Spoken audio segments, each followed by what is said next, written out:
before we get started, I just want to say thank you to everyone who supports me on Patreon. I upload all my coaching sessions there, and I couldn't do what I do without you. So thanks again, guys.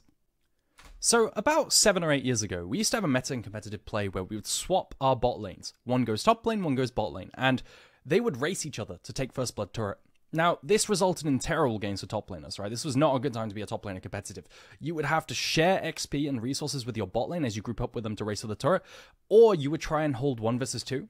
And there were examples where you would have like Maokai trying to farm with saplings from 2k range away, or and get very little, right? Or you would play Teemo and go invisible under turret to soak XP.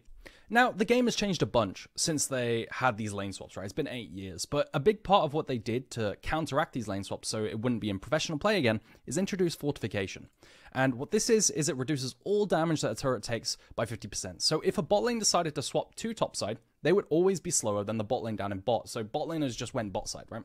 And what this means is turret platings are very, very, very unlikely to be taken pre-5 minutes because the damage to the turrets is so little. Even if you pound your head against the wall for ages, you are not going to do any meaningful damage. So then, how on earth do you get a plating before 5 minutes? Well, I never see it in solo queue, personally, right? I've never done it in solo queue. I didn't know it was possible in solo queue until now. Maybe this is me being a noob. But this Renekton is one of the best Renektons that I've seen, full stop. Okay, I've never been so impressed with Renekton. I don't know who it is, right? His name is World MSI, so I imagine some kind of pro player, but he has a 72% win rate in Korea Grandmaster. He's probably challenger by now.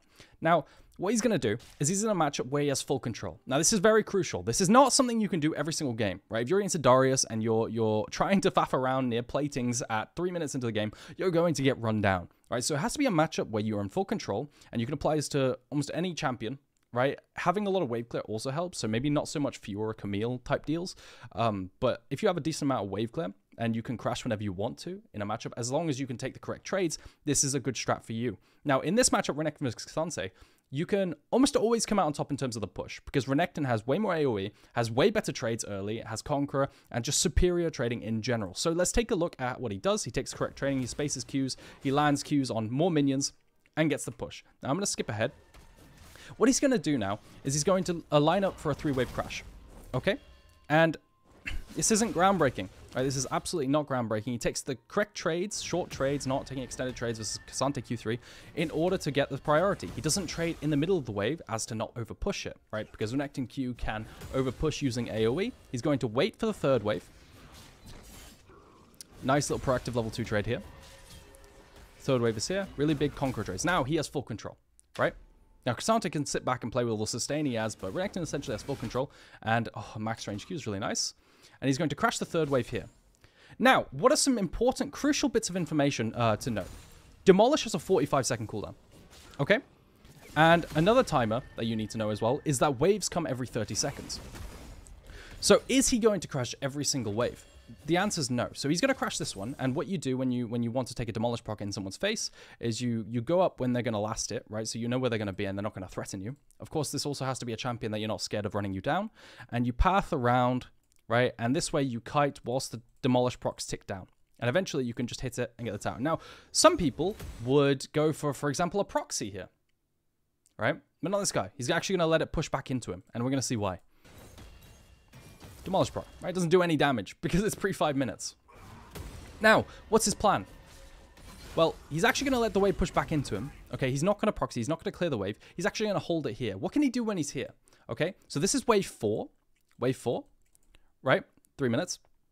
He crashed wave 3 and turned that into a plate. Now, is his Demolish up for a wave 4 crash into a plate? The answer is no, because we know that Demolish is a 45-second cooldown. So he's actually going to hold the wave here, wave 4 here. Right? He's going to hold wave 4 here. And let's take a look.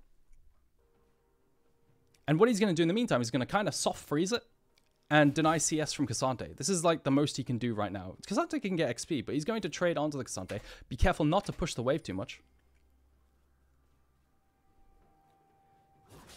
And then wait for wave 5. So every other wave he's going to play on. But for now, this is the most he can do to stretch his lead. He doesn't want to let K'Sante get free CS. Right? He should have been in position to punish there, but it's a bit difficult.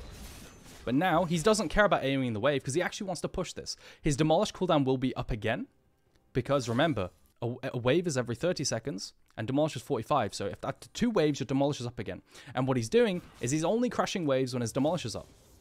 So every 2 waves, he crashes. and he's going to kite downwards again. And it's 3 minutes 50, right? Now, what's he going to do? Can you take a guess? Is he going to take this wave instantly? No, the answer is he's going to let the wave push out again, right?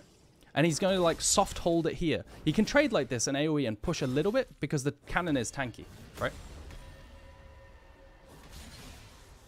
And the cannon will hold the wave here until wave, right? Wave 6.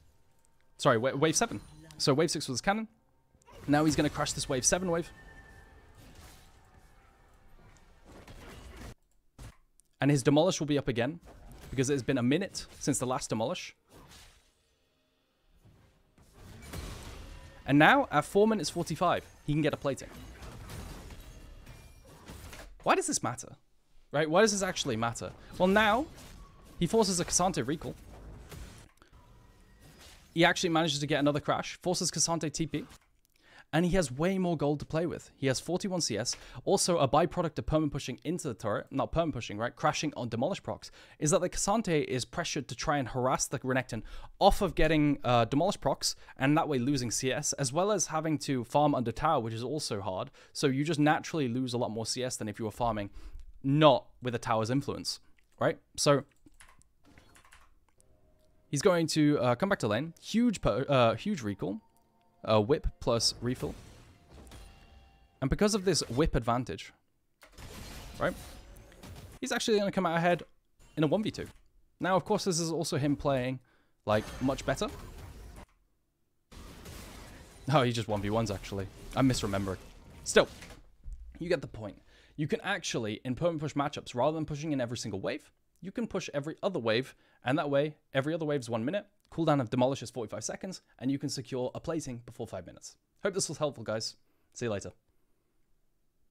So, what are the key takeaways when it comes to this video? Because I know a few of you probably just skipped to the end. And if you're not sure what's going on, then you should probably watch the example. Now, demolish is 45 seconds, is a 45-second cooldown, and waves spawn every 30 seconds. They appear in top lane every 30 seconds. So that probably means that you don't want to crash every single wave, but rather every other wave to sync up your crashes with demolish procs. This also has to be a matchup which allows you full perma-push and full control. Now, if you're doing this, for example, in a matchup where you can get run down by a ghost champion, if you're under their tower trying to take demolish proc, you're just inting, okay? Now, the TLDR of the format of what you want to do is you want to crash wave 3, okay? Take a demolish proc by kiting downwards. Then you want to pull wave 4 upwards, not take it, don't proxy, none of that. Pull it upwards and freeze, like soft freeze in front of that tower, but not letting your minions die. And you can deny minions that way too. And then when wave 5 comes, you crash because then it's a minute's time.